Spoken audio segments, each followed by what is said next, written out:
How many people have used MVC in some other class? See, so it's half of you. So I'll be teaching MVC as if you don't know it. So if you don't know it, don't worry. But MVC is a way of designing your application so that it's a little more debuggable, reusable, understandable to you and to anyone reading your code. And iOS was designed with MVC from the start. So it's just an integral part to building iOS. Now, I'm going to do the demo today and on Wednesday. I'm kind of not going to follow MVC, but then next Monday, we're going to apply MVC to the demo I'm doing today and Wednesday, so you're going to get the full MVC treatment there. And I'll be having some slides on MVC on Wednesday to prepare you for next Monday. Okay? All right, so here's the demo. The demo I'm going to do is something I actually did a few years ago that really works well with Swift, which is a calculator. So we're going to build this calculator, and we're going to build it from scratch all the way. And I like to do my demos where I only type in stuff. I don't copy and paste big chunks of code in or whatever. I know I see a lot of laptops open. A lot of people like to try and follow along with me. I'm a fast typer, but usually in most demos you can keep up if you want. I don't recommend it necessarily, or certainly I don't require it. I'm going to, you'll be able to go back and watch this particular demo on video. Even Stanford people will be able to do that, because your first assignment is going to be to reproduce what I do. Okay, that is 90% of your first assignment. Reproduce what I'm going to do today and on Wednesday. So I'm not going to post the code because I want you to go through the experience of typing the code in. And you'll be watching on video, watching what I do again, and typing it all in. Okay, and I'll explain that on Wednesday. Okay, so I put on this slide a bunch of things that I'm going to cover, but I'm not going to go over it in advance. I'm just going to sit down and start doing it. So any questions before I dive in here? I know we're going a little fast, but I want to maximize your learning time. Do I have what? Recommendation of which Xcode. So the question is, which Xcode should you use? Well, you should just use the one in the Mac App Store. So just go to the Mac App Store. It's free. Use the one there, whatever the latest one is. If a new one comes out in the quarter, let's all switch over to it. Okay, let's just always be using the latest Xcode. Okay. No, we're not going to be using a beta or anything like that. We'll just use whatever the currently published Xcode is. Okay. So I'm going to start this demo actually by launching Xcode. So here it is right here, Xcode. And when you launch Xcode, let's hide others here, you're going to get this splash screen. And on this splash screen on the right, this is going to be all your projects. Now, this is the beginning of the quarter. We don't have any projects yet, but they'll all be listed here. So as the quarter goes by, this will fill up. You can turn this splash screen off if you don't like it, by the way. This splash screen also lets us do things like playgrounds and source code management right down here. We're not going to be doing that for a while. We're going to be focusing on this option right here, create a new Xcode project. And if you don't have the splash screen, you can get it File, New Project. Okay, same thing. Those both the same thing. So I'm going to click right here on Create a New Project. When I create a new project, it wants to know what kind of project you want to create, because Xcode is actually used on Mac OS X and to build frameworks and all that stuff. But we're always going to be building iOS applications. And in fact, we're always going to use this template right here, the single view application. Okay, that's kind of your basic MVC starter application. And we're going to build very complicated apps out of that. But we're going to start here. So you always click on that one. Then it wants to know what you want to call your app, and we're building a calculator, so we're going to call our app Calculator. Okay? This organization name doesn't really matter. That's just going to appear in the copyright notice in the code that you write at the top in a comment, so don't worry about that. But this organization identifier, that is very important. Okay? This uniquely identifies you. Okay? So that on the next line, we can uniquely identify your calculator. So here, if you're a Stanford student, you want to use this reverse DNS notation here, edu.stanford.cs193p, and instead of instructor there, you want to put your SUNet ID, okay? Because nobody else has that but you, and that'll uniquely identify you. As I said, we're using Swift, not Objective-C, and we are going to build an app that works equally well on iPad and iPhone. That's called a universal app. You can pick to develop for only one or the other, but we are going to go universal here. We're not going to really be doing the iPad part of it for a couple weeks, but it is our intent to eventually build an app that works on both. Okay, we're not going to be using core data. That's object-oriented database stuff, so just leave that unchecked. And now it's asking where we want to save it. I strongly recommend saving in your home directory. This is my home directory here, in a folder called developer. Okay, you can put other folders in here if you want to arrange it more, but home directory developer, I highly recommend that. Source control, we will be talking about that at some point in the quarter, but we're not going to do it right off the bat here, so you can leave that unchecked as well. All right, so here's our first project. It's been created. So this is Xcode that you're seeing right here. This is Xcode's main screen. And the center is really what you're working on. The left area here is called the navigator. And the navigator you use to kind of choose what you're working on. But you can also do things over here like search through your whole project. That's this little guy. Look at all your breakpoints maybe, look at previous builds that you've done, browse your project by class hierarchy, all that stuff. But we're usually on the leftmost one here, which is just all the files in your project, which also can be organized hierarchically like this. And when you select something here on the left, the middle will fill up with what that you've selected. So here, I have the actual project itself selected. So these are the project settings, of which there are tons. All along the top here, you can see tons of settings. We'll go through them as the quarter goes on. And you've already seen some of them, like the bundle identifier there and the fact that it's a universal app. We're not going to talk about any more of this today, this project settings business. We're going to focus here on some of these files. And even some of these files, like this app delegate, I'm just going to move that down to supporting files to get it out of the way. Same things with these image assets, launch screen. We'll get to this later in the quarter, but I want to focus on these two files right here. Okay, main.storyboard and viewcontroller.swift. Okay, in the MVC world, by the way, this is the V, the view, and this is the C, the controller. But we'll talk about MVC on Wednesday. So what do these things contain? So this main.storyboard, if I click on it, you'll see it appear here in the middle. This is our UI.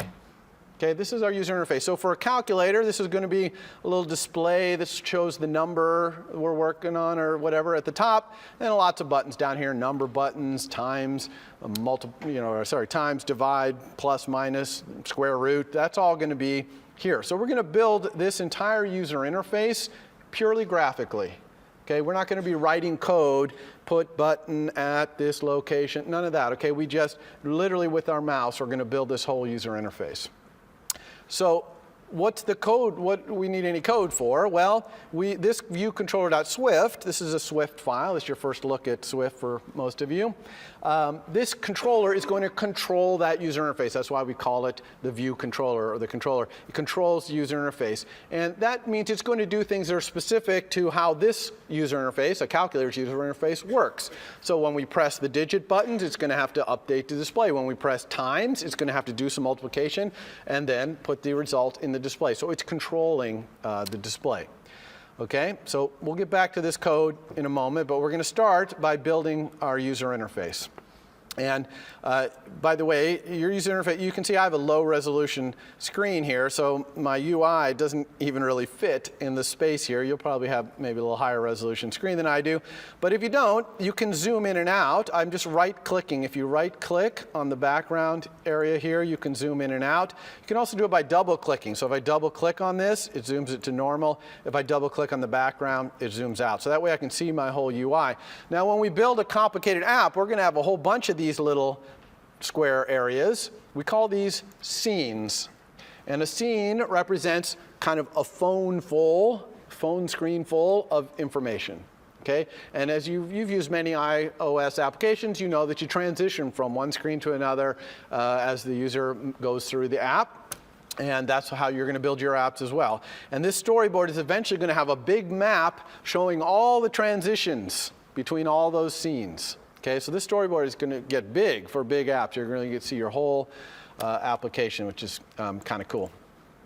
So we're going to start small, though, just this one little screen right here, which is going to be our calculator. So let's start building our calculator with its display. So I want to make a display. So how do I do that? Well, that brings us to the right side, the right-hand side here, this whole right side. This is called the utilities area. You can see that it's got a bottom and a top. right? We want to go into the bottom, and on the third tab right here, which is called the object library, you'll see that there's tons and tons of objects in here, okay? Dozens of these things, and we're going to get to a lot of these by the end of the quarter. But these are the things you build your user interface out of.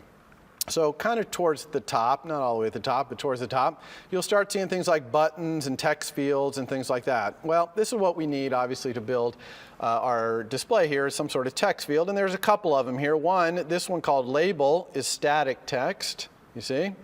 And this one, text field, is editable text. In other words, you could touch on this one, and the little keyboard would slide up from the bottom, and you could type in it. So the calculator, you can't really touch on the screen and start typing, so we want this static text. So I'm just going to pick this up with the mouse and drag it out.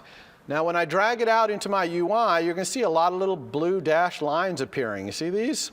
These are helping me put this in the right place. So I could put it right in the center, for example, of my view.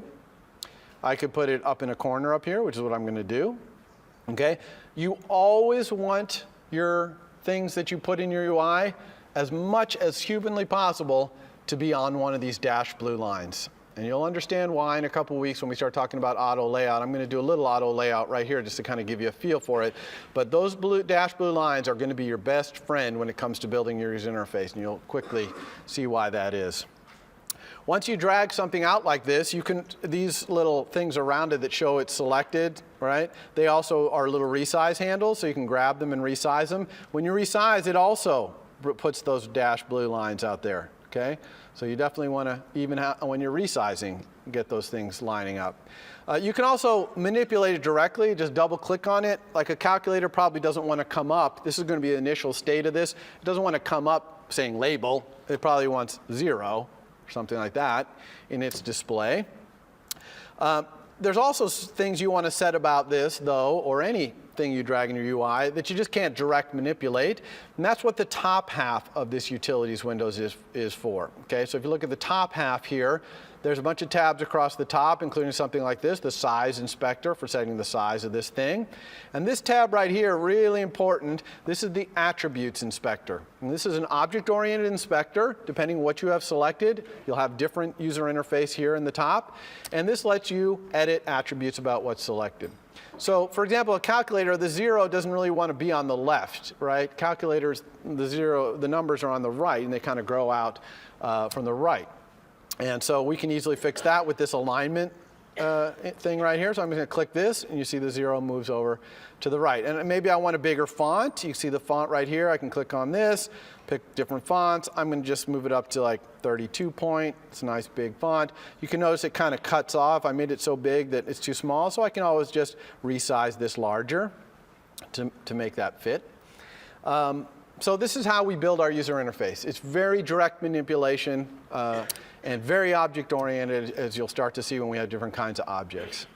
So let's actually run this application. Okay, we haven't built any calculator-ness about it, but we have this one field. Let's run it and see what it looks like. So how do you run things? Well, you see right here where it says iPhone 6. This actually is a selector that lets you say where you want to run your application. So you can see you can run it on an iOS device if you have one connected. I don't have one connected currently, but you can do that. And we'll talk in a Friday section probably in a week or two about how to get your devices hooked up. But also there's these plethora of simulators here. iPhone 6, 6 Plus, iPhone 5, iPhone 4S, iPad Airs.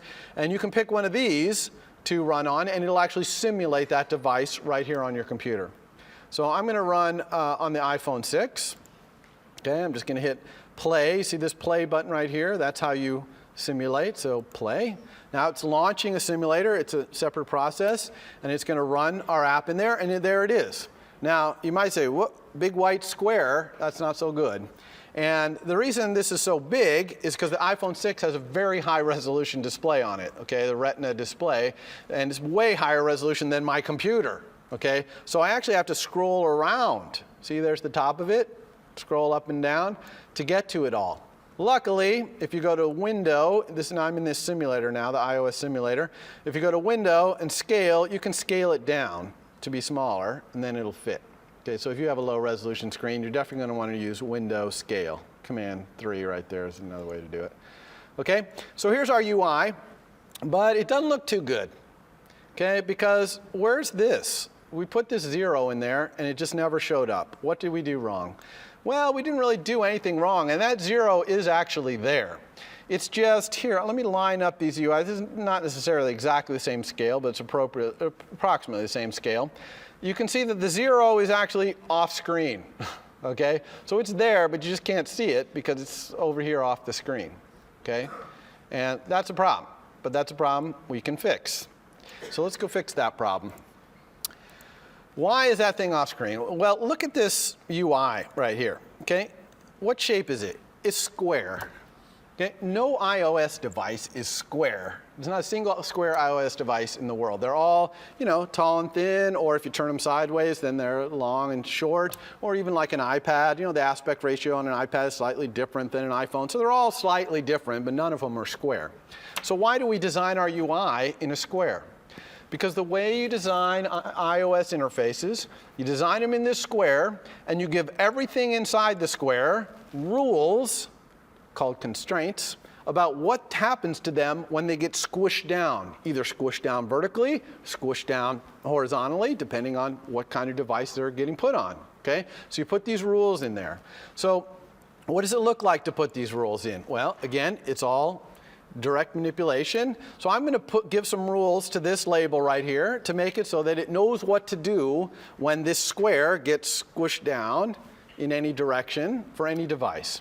So what do I want the rules to be? Well, I always want this thing to use the whole width.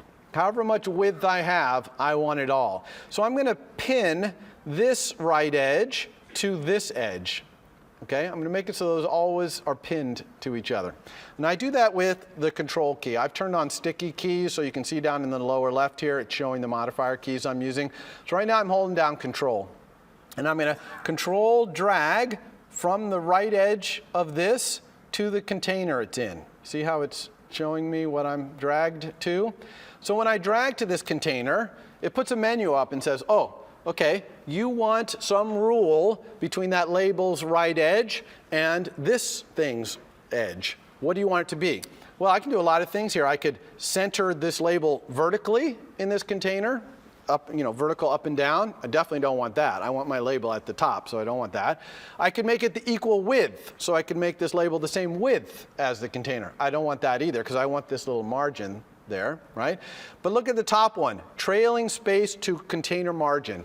This lets me pin the trailing space after my label to the margin of the container. So that's the one I want. So I'm going to click on this, and it does it. Now, see all these yellow and orange lines that appeared when I did that? That's because the system's like, okay, you've started telling me the rules for this label, but you haven't told me enough rules. I don't know what to do with this thing. So now it's showing you all the places where it's like the system's not sure what to do now when this thing gets squished. Before it was like, okay, well, you weren't telling me anything, so I'm not going to do anything. But now you're starting to tell me.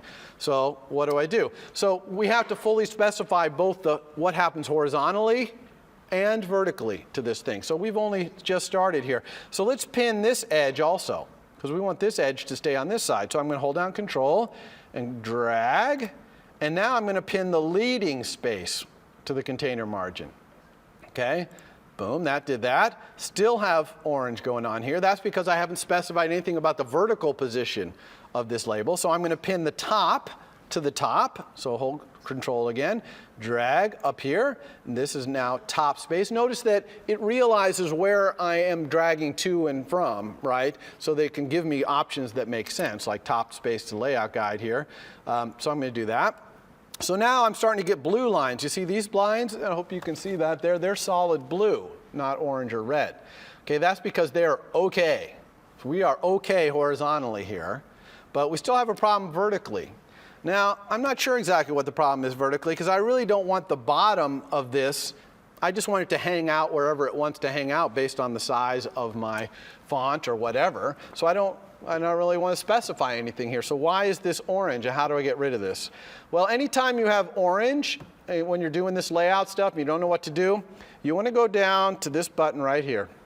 Okay, this is the document outline. And when you click this, a little thing will slide out, a little shelf here.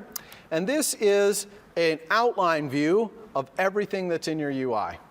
Okay? And they're linked. So if I click the background, nothing is selected, then the background, the view, is what's selected here. But if I click this L0, which means a label with 0 in it, look, it selected my 0 label. And vice versa, if I click on this here, it's selected over here. So this is this same thing in an outline mode. This is really nice to have. Sometimes you have views that are overlapping and they're kind of in each other's way. You can always go here to select the one you want, okay? And you can control drag to these over here too. It's just as much control draggable as some of these other things. But we'll talk about top layout guide, bottom layout guide a little later. But what I really want you to focus on is this little yellow circle up here. Okay, anytime you got yellow and orange problems with this auto layout business, you're going to get this little yellow circle appearing in your document outline. And if you click it, it'll slide in a list of all the problems. And so here, I'll highlight over this. This is where all the orange and yellow is. It's saying the label with the 0 in it expected the height to be 39, but the actual height is 57. Well, that's because after I set this font, I just dragged this down a little bit to make space, right? I didn't know it was supposed to be 39. I just dragged down. And so it's saying that's wrong. Now, I could just try drag it back up and meet this dashed line. This dashed line, by the way, is where it's kind of saying this is really where this thing wants to be, but the solid lines are where it actually is. So I could kind of drag it up to there, but I could be off by a pixel or something else. A much more reliable way is to click this little yellow triangle, okay? So I'm going to click this yellow triangle. It's going to bring up this pop-up window, and there's 3 ways to fix the problems, okay? One way, update constraints, this middle way right here. That's a way that says, hey, I want this label to be right where it is. So just make some constraints, make it up, make it happen. And it'll put some wacky constraints in there like 52 high, which is a bad constraint for it to be 52 high because this label wants to be its natural height. It doesn't want to be 52 high. So this is kind of forced constraints. You almost never want this one. Okay? Rarely do you want to force the constraints. Reset to suggested constraints would probably just work here. I'm not going to choose this one, but it would probably work. This one is going to make the constraints match the blue lines. Those dashed blue lines that I told you always want to meet, those are what's going to help the system pick suggested constraints. So since we dragged that label out to the blue lines perfectly, I'll bet if I said reset to suggested constraints, it might just work. Okay? But I'm actually going to show you this last option up on top, which is update frame. And what this says is take into consideration all the rules and move this label to where the rules say it should be. Okay? And I like this option a lot because it lets you kind of preview, do I have my little rules right? Okay, so let's try that. Let's see if we'll tell this label, go ahead and move yourself and size yourself to obey these 3 rules we put in, and we'll fix the misplacement. So let's try it. And sure enough, it did it. It says there are no auto layout issues. If I go back to my document outline, this little yellow circle is gone. If I look in my view, everything is blue lines, no yellow or red. Okay? So that's your crash course on auto layout. And we're going to talk a lot more about auto layout. In fact, even on Wednesday, I'm going to do another auto layout with all the buttons, right? The keypad buttons and all that, which is a lot more things being laid out. But let's see if this fixes our problem. Let's go ahead and run our application again. So I'm just hitting that play button. Here, oh, we got our 0 this time. You see how it pinned this 0 to that edge? And not only that, if we rotate this phone, which you can do in the simulators menu, hardware, rotate, look, the 0, this got wider, and the 0 kept pinning itself over to that. And it also stayed on the top, even though this whole thing got shorter. Okay, and if I rotate back, the 0 stays there. Question? So what did it do with the bottom edge? Like what did the actual update frame end up doing? What did the update frame in the document outline do? Yes. It moved this bottom edge up. You see, this is only 39 pixels high now. It was 52. So yeah, it just moved it up. And if other things had been yellow, it could have moved the whole thing, right? It would move that whole rectangle wherever the rule said. But in this case, it fixed that one problem by moving it up. Good question. Okay, so that's good. All right, so that's it for auto layout part 1.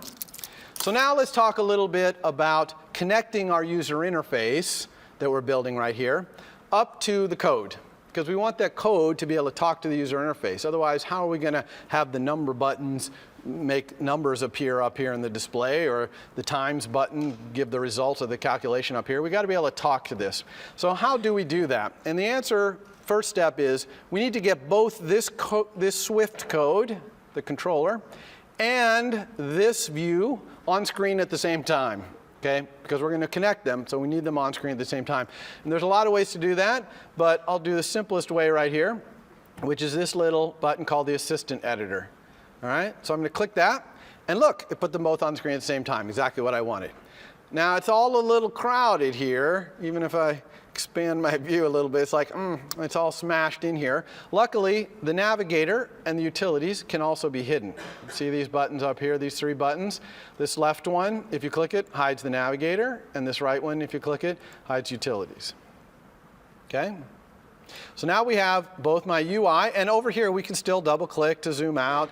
But the thing is, anytime we're actually connecting our UI to our code or trying to edit anything in here, you need to be zoomed to normal. Okay? For example, if I tried to select, if I'm zoomed out and I try to select this 0, I just can't. This is really kind of a bird's eye view. It's just for seeing what your UI looks like. If you want to actually work on it, you double click to zoom in on the scene that you're interested in. Okay, so here's our Swift code. I'm actually going to delete these. We don't need them for the calculator. We will need these things for future applications, but we don't need it for the calculator. And this is your first look at Swift. Okay, so Swift, as I said, very concise language, but it's basically an object-oriented language. It's going to look a lot like C. Some things look a lot like Java. It's kind of the, best of a lot of different worlds at once. Now, this import is just importing the UI portion of iOS. You usually won't have to specify imports yourself unless you start using frameworks that are not, the base frameworks, and we'll get to that probably weeks into the quarter where you finally have to do an import yourself. So this is how it automatically got put here for us. And so this is really your first line of Swift code. Okay? Appropriately, it's a definition of a class, because Swift is fundamentally object-oriented, and here we're defining a class. So what does the syntax look like to define a class? You got the keyword class, you got the name of the class. Now, this name, view controller, pretty bad name, okay? It's very generic. Really, this should probably be something like calculator view controller, something specific to this particular scene that we're working on right here that it's controlling. This is the default name it gives you. I don't want to spend the valuable demo time showing how to rename this, because unfortunately I can't just type a new name here because I got to keep the UI in sync with it, so I would have to do something in the UI as well. But for now, for your first assignment or two, we'll just call this view controller, but down the road you're going to want to pick better names. And of course you're going to be building multiple of these scenes in this class in the same app in the future, so of course they'll all have different controller names. Okay? This colon UI view controller, that's inheritance. That's its superclass. Okay? Swift is single inheritance, so you can only inherit from one class. It's perfectly fine in Swift not to inherit from a class if you don't want to. All right? But here, we have to inherit from UI view controller because we want all this magic that allows us to control the UI, like that whole auto layout business, and there's a ton of mechanism in here for allowing the controller to control this UI. So obviously we do that. So all view controllers, all controllers of these little scenes always inherit from either from UI view controller directly, or they inherit from a class that inherits from UI view controller up the chain. So, and then inside this curly brace is simply all the instance variables and methods in this class. Okay? So very simple syntax to define a class. So let's dive right into making some instance variables and methods so you can see what those look like. And this was segued to because we're going to say we wanted to connect this UI to this code. So let's do that. Let's connect this label right here into this code. And then we're going to do that by making an instance variable. In Swift, we call them properties. Okay, so if you hear me say property, I'm basically talking about an instance variable, right? A variable that is part of the class. Every instance of the class gets its own copy of it. Hopefully you all know what an instance variable is. If you don't, again, this class heavy object-oriented, so you should definitely know that. So I'm going to make a property here, an instance variable, that points to this label so that I can update the label's text, right? I need to be able to talk to this label. And the way you do that in iOS, in Xcode, is you hold down Control, just like we did when we were making a connection to the edge. So I'm holding down Control and clicking on the label, but instead of going